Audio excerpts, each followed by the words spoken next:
When was the last time you said no and felt nothing? Not guilt. Not the low hum of worry about how the other person took it. Not the reflex to follow up with an explanation, a softening, but of course, if you need me, I'm here. Just no. Clean and complete. A no that cost you nothing because it came from somewhere solid inside you. Most people, when they sit with that question honestly, can't find the moment. They find approximations, times they said no, but spent the next 3 days managing the fallout in their own head. Times they held a boundary, but narrated it so carefully, so apologetically, that the other person barely registered they'd been declined. Times they said yes when they meant no, and told themselves it was kindness. Carl Jung had a name for the psychological structure that makes this question so hard to answer. He called it the persona, the mask the psyche constructs to navigate social life, to be legible, to be acceptable, to be safe.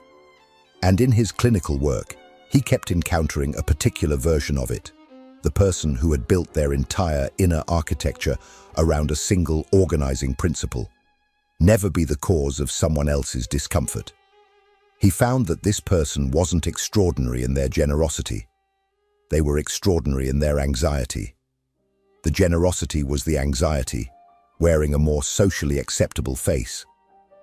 What Jung discovered, and what this video is going to make impossible to unsee, is that the system works. You rarely disappoint anyone. You've become very good at reading the room, editing yourself in real time, appearing exactly as each person around you needs you to appear. But the cost of that competence is specific and cumulative. Every time you absorb someone else's expectation instead of expressing your own truth, you deposit one more layer of distance between who you perform yourself to be and who you actually are, until the distance becomes so vast that you've lost access to what's on the other side. The question isn't whether you've been disappearing, it's whether you're ready to stop.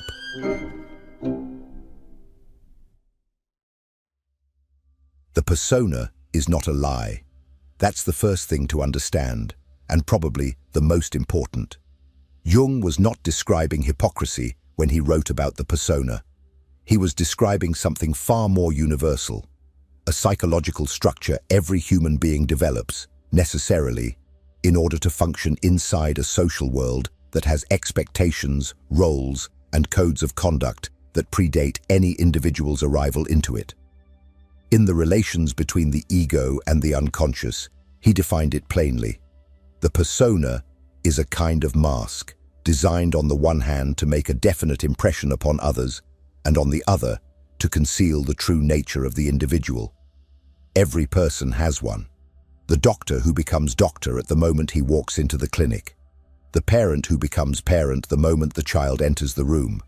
The employee who becomes professional the moment they open their laptop. These are not performances in the contemptible sense. They are functional adaptations. They allow collective life to work. The problem Jung identified is not the mask's existence. It's what happens when the mask stops being something you wear and becomes something you are. He described it as identification with the persona, the condition in which the ego fuses so completely with its social role that the person genuinely cannot locate where the role ends and the self begins. And he observed something precise about this fusion.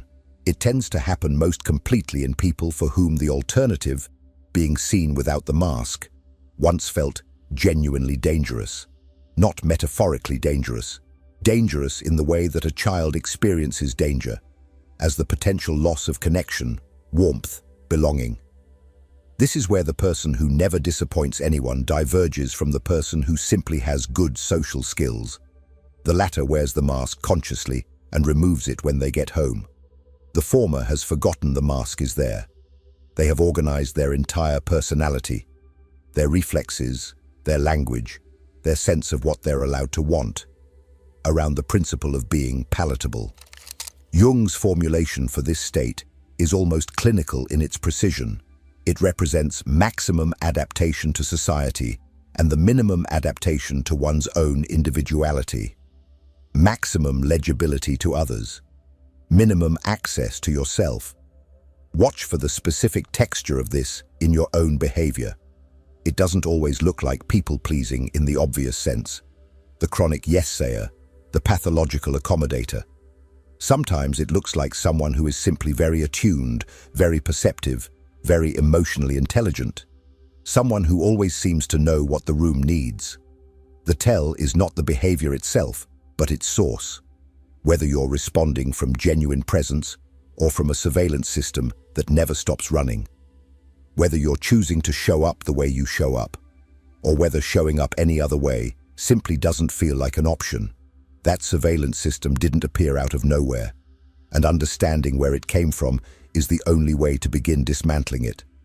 If this content is making sense to you, click the subscribe button and subscribe to the channel. Thank you for your support.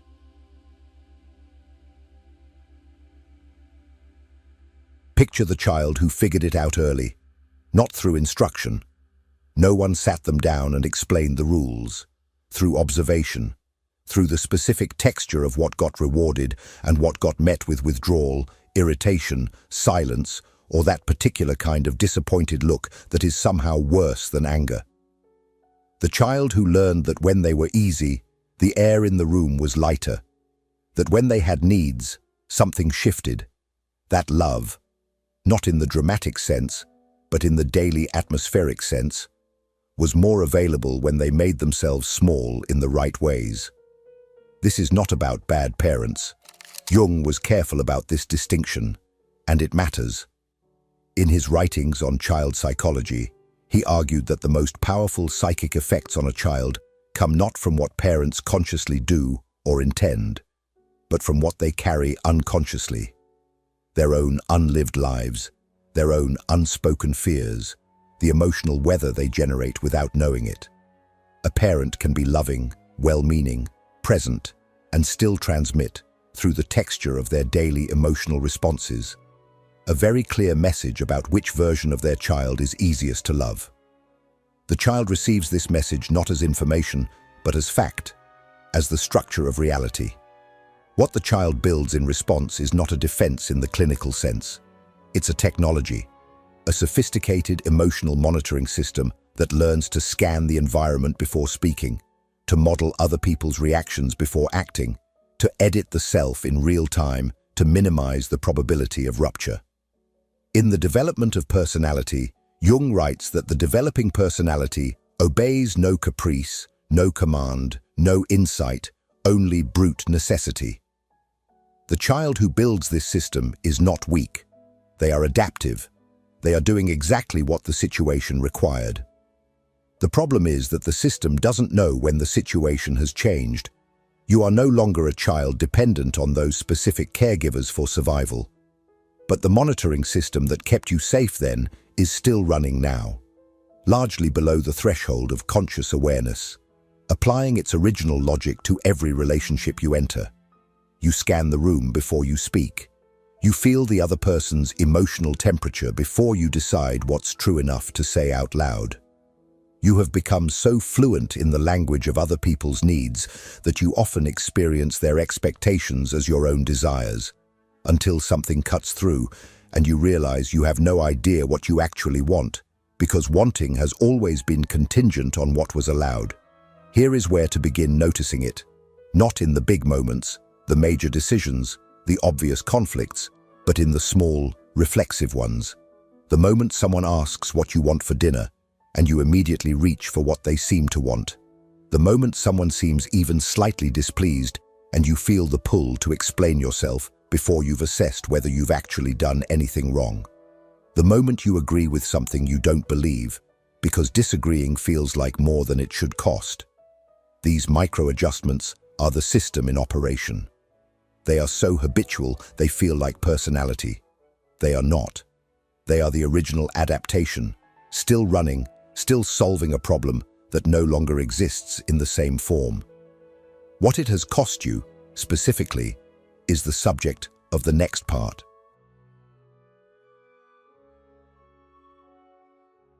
Suppression is not removal. This is the thing the system never tells you. Every time you absorb an expectation instead of expressing a truth, the unexpressed truth doesn't dissolve. It goes somewhere. Jung was precise about this mechanism.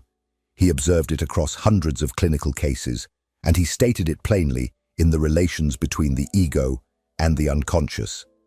A man cannot get rid of himself in favor of an artificial personality without punishment. The punishment is not always dramatic. It rarely arrives as a single identifiable breakdown. It accumulates in ways that are easy to explain away individually and impossible to ignore in aggregate.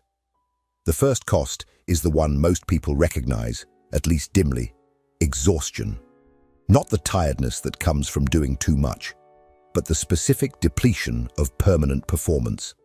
The energy required to continuously monitor, edit, and calibrate yourself to other people's emotional states is enormous, and it is invisible because it produces no artifact, no output anyone can point to. You finish a social interaction that looked easy from the outside and feel like you've run a long distance. You spend time with people you genuinely care about and come home feeling hollowed. You assume this is introversion or sensitivity or some fixed feature of your nervous system. It may be those things.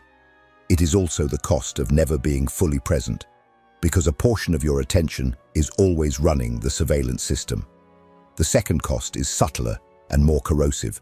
Your relationships are built on a version of you that doesn't exist. The people closest to you, the ones who would say they know you well, know the curated version. The version that has been continuously adjusted to minimize friction, to meet expectations, to be what each person around you most needs you to be. This is not cynical. It wasn't deliberate. But it means that the intimacy you've built, real as it feels, is intimacy with a performance. And some part of you knows this. Some part of you has always known that the warmth directed at you is directed at the mask, not the face. And that if they ever saw the face, the unedited, uncalibrated version that wants things and disagrees with things and sometimes has no interest in being what anyone needs, you aren't certain the warmth would survive. Jung described what happens to the psyche when the persona becomes too perfect, and it is worth sitting with. Whoever builds up too good a persona for himself, he wrote, naturally has to pay for it with irritability. The rage that has nowhere to go, because expressing it would shatter the image of the endlessly patient, endlessly accommodating person you've constructed, doesn't disappear. It surfaces in the wrong places.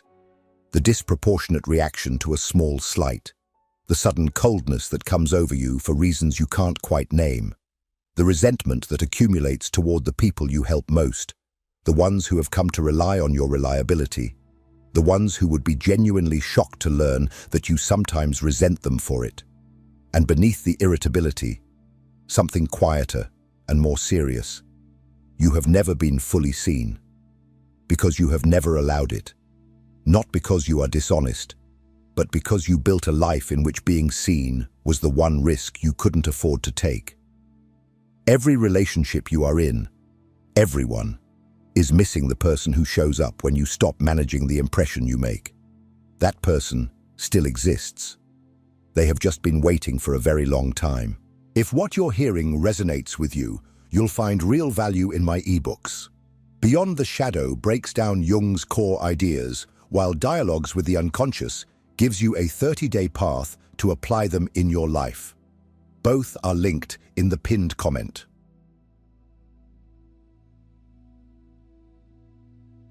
You know the feeling.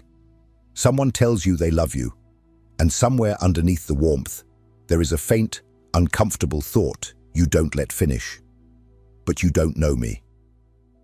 Not the dramatic version of not being known, the secret life, the hidden self, the thing no one suspects, something quieter and more pervasive than that. The sense that the person in front of you, the one who is certain they understand you, has been relating to a very convincing approximation. That the closeness is real, but its object is slightly off. That if you ever stopped performing ease, stopped absorbing, stopped arriving in the shape the relationship has come to expect, the relationship might not survive the introduction.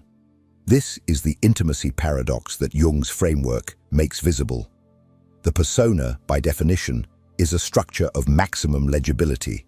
It exists to be readable, to be acceptable, to reduce friction with the external world. But intimacy requires the opposite of legibility. It requires the willingness to be confusing, to be inconvenient, to be in the middle of something that hasn't resolved yet. It requires showing up before you've edited yourself into a presentable shape. The person who has organized their psychology around never disappointing anyone has, by the same logic, made genuine intimacy structurally impossible. Not because they don't want it, but because every move toward it is intercepted by the system that asks, first, whether what they're about to reveal is safe to reveal. Jung described the ego that is fully identified with the persona as existing in a state of maximum adaptation to society and the minimum adaptation to one's own individuality. Read that again in the context of your closest relationships. Maximum adaptation to what the relationship expects of you. Minimum access to the individual underneath the expectation. What this produces, and this is the part that is genuinely painful to see, is not distance. It produces a very specific kind of closeness that functions as distance. The relationship is warm, present, attentive, and it is happening between the other person and your performance of yourself. The people who love you have made a commitment to someone they have never fully met. There is a particular way this surfaces in long relationships, the ones that have calcified around a specific version of you. Your partner knows how you respond to conflict, because you always respond the same way, with accommodation, with de-escalation, with the careful absorption of tension. Your close friends know you as the one who listens, who shows up, who never makes things difficult. Your family has a story about who you are that you stopped contesting years ago because contesting it costs more than it seemed worth. These are not failures of connection. They are, in their way, evidence of how well the system works. The problem is what they cost in the other direction. The slow erosion of your own sense of who you are when no one is watching, when no relationship is making its particular demand, when the surveillance system has nothing to scan. Jung observed something specific about the person whose ego is completely fused with the persona. They become, over time, genuinely uncertain about where the role ends. Not because they are confused, but because the original self, the one that existed before the adaptation, has had so few opportunities to surface that it has become difficult to locate. The question, what do I actually want, becomes not rhetorical, but genuinely hard. Because wanting, for so long, has been filtered through what was permissible to want. What you've been calling love, receiving it, offering it, has been happening at one remove from yourself. The next part is about what it costs to close that distance.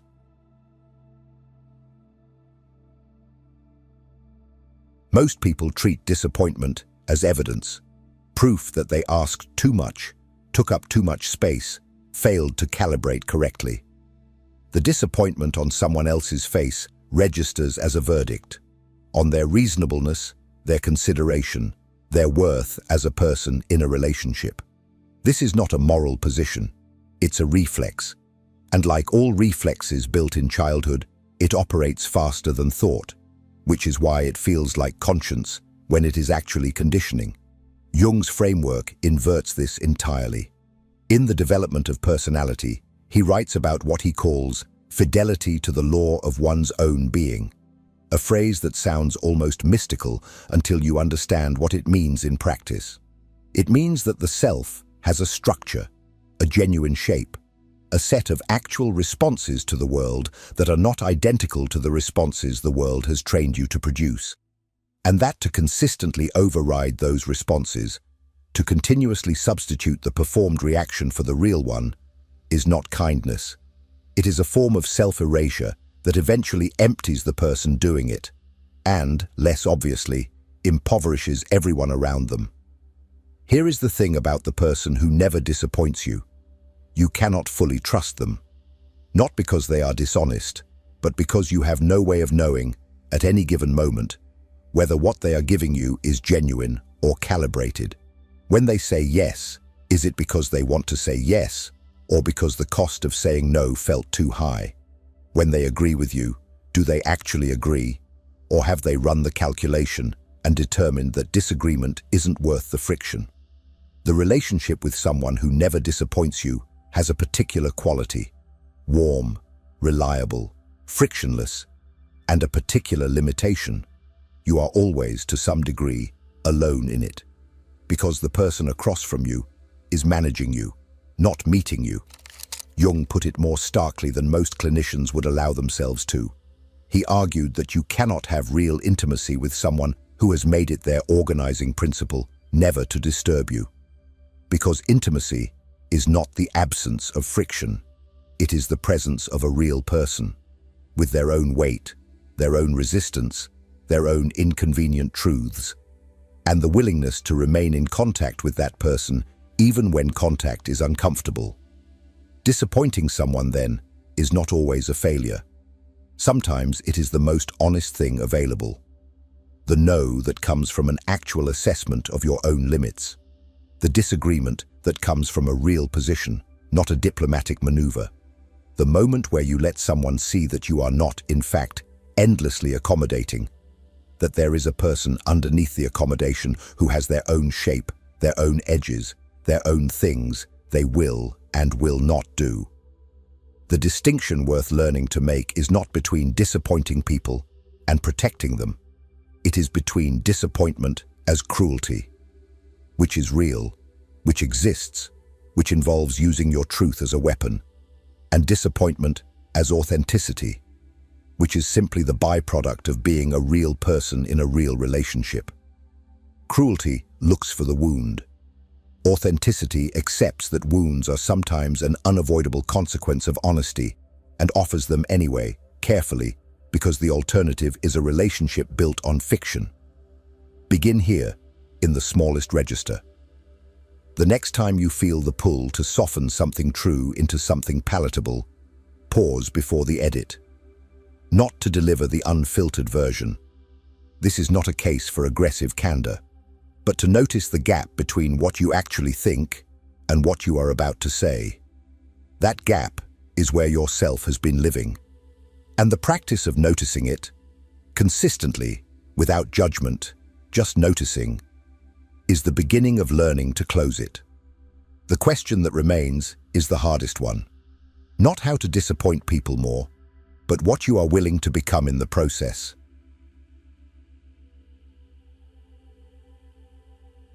There is a moment that happens, sometimes, in therapy, sometimes in a long conversation with someone who knows you well, sometimes alone, late, when the performance has nowhere to go.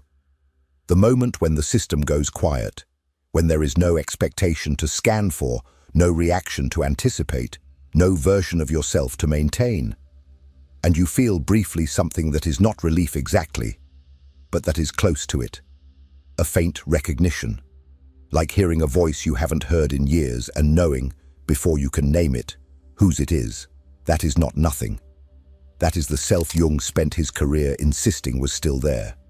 He called it individuality, not in the self-help sense, not as a celebration of uniqueness, but as a precise psychological term for the part of you that exists prior to and beneath the adaptations. The part that was never fully absorbed into the persona, no matter how complete the fusion seemed. And he argued, with a force that becomes more convincing the longer you sit with it, that this part does not wait patiently. It makes itself known, in the irritability that surfaces without explanation, in the recurring fantasy of a different life that you dismiss as escapism, in the exhaustion that appears specifically after interactions that should have felt good, in the low, persistent feeling of being somehow absent from your own life, present in every room, missed in every room, because the person who arrived was the managed version. Jung was not gentle about what it costs to ignore this. In The Development of Personality, he wrote that, to the extent that a man is untrue to the law of his being and does not rise to personality, he has failed to realize his life's meaning. This is not a sentence designed to comfort. It is a sentence designed to land. The life organized around never disappointing anyone is not a smaller life in some abstract sense. It is a life in which you are the one who is most consistently, most completely disappointed. Because the person whose needs are most systematically overridden, whose truth is most reliably edited, whose presence is most persistently replaced by a performance, is you. The permission to stop is not coming from outside. This is the thing that is hardest to accept and the most necessary. There is no moment at which the people around you will release you from their expectations because they are not holding you. You built the cage, and you have been maintaining it voluntarily, with extraordinary skill, for a very long time. The door was never locked. What has kept it closed is the original terror, the child's terror, that walking through it means losing what love is available, what Jung called vocation. The inner law that destines a person to become who they actually are is not a dramatic awakening. It is quieter than that. It is the accumulation of small acts of fidelity to your own reality. The boundary held without a 3-paragraph explanation, the opinion offered without first checking whether it will be welcome, the no that arrives clean and stays clean. Each one a small withdrawal from the performance. Each one a small deposit toward a self that the people in your life have not yet met, but that some of them, the ones worth keeping, will recognize immediately. You cannot be close to someone who never disappoints you. Jung knew this. He spent decades watching people discover it the hard way, in the collapse of relationships that had been maintained so carefully they had never actually begun. What he was asking his patients to risk, and what this video has been asking you to consider, is not the destruction of your relationships. It is their beginning. The introduction, finally, of the person who has been waiting behind the performance. Imperfect, inconvenient, real. If that person frightens you a little, that is not a warning. That is the feeling of something true. If what you watch today is still moving inside you, the video on your screen right now will take it further. Click to keep watching.